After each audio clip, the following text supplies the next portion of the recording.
Virginia in Denver, Colorado. Hey, Virginia, what's on your mind? Hi, I am the granddaughter of two men who were active in the Ludlow coal mining strike as coal miners, Oh, my. and my survived it? grandfather and my great-grandfather, both on my mother's side. And I believe my father's father was in the area at the time, but they were Italian immigrant coal miners. And I heard the story all my life of the Ludlow coal mining massacre. And you talked about the press being so instrumental, but what was instrumental was the integrity and the bravery of these men whose lives were so bad in Italy that, you know, this kind of made no difference, and they were willing to fight with whatever it took. And in fact, my grandfather, my mother's father, was blackballed from the coal mines in Colorado and had to go to Pennsylvania and work when my mother was little.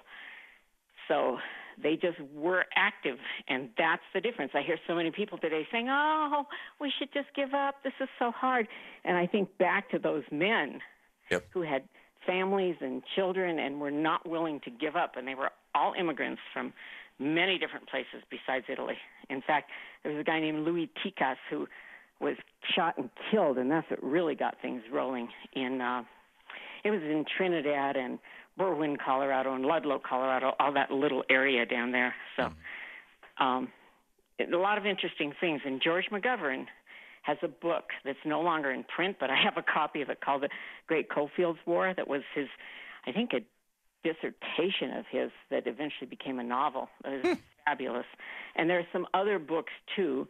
One is called Out of the Depths by a guy named Baron Bashers.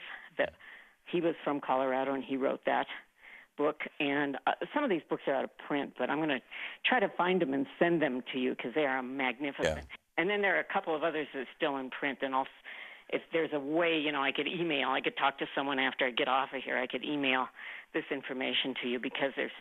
The way to communicate things to me outside of calling in is to post it on our daily blog on thomhartmann.com. And I just want to tell you in closing, it was the strength and the courage of the people involved that got the changes made.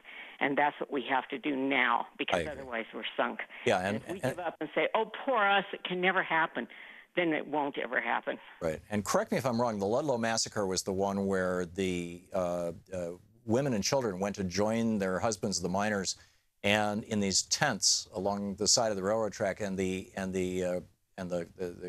mining company came along with a Gatling gun mounted on railroad tracks and just went down the row and just blew all kinds of bullets into these tents. Do I have that right?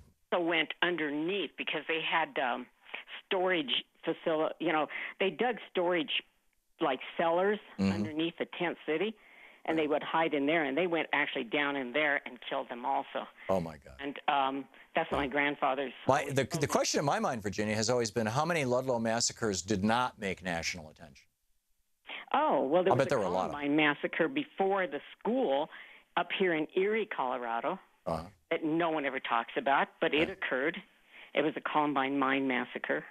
And Lord knows how many. And there are... You know, you hear about the Triangle Fire in New York City. Yeah, the Shirtwaist Triangle Fire. Yeah. But how many didn't make it to the, you know, that people don't know about? You're absolutely right. Yeah. This went on constantly around here. Yeah, yeah, and all over the country. Virginia, thank you. And tip of the hat to your ancestors. They were brave people. Thank you. Thank you, Virginia. Tough dudes. Thank you so much. Yeah, okay, you're welcome.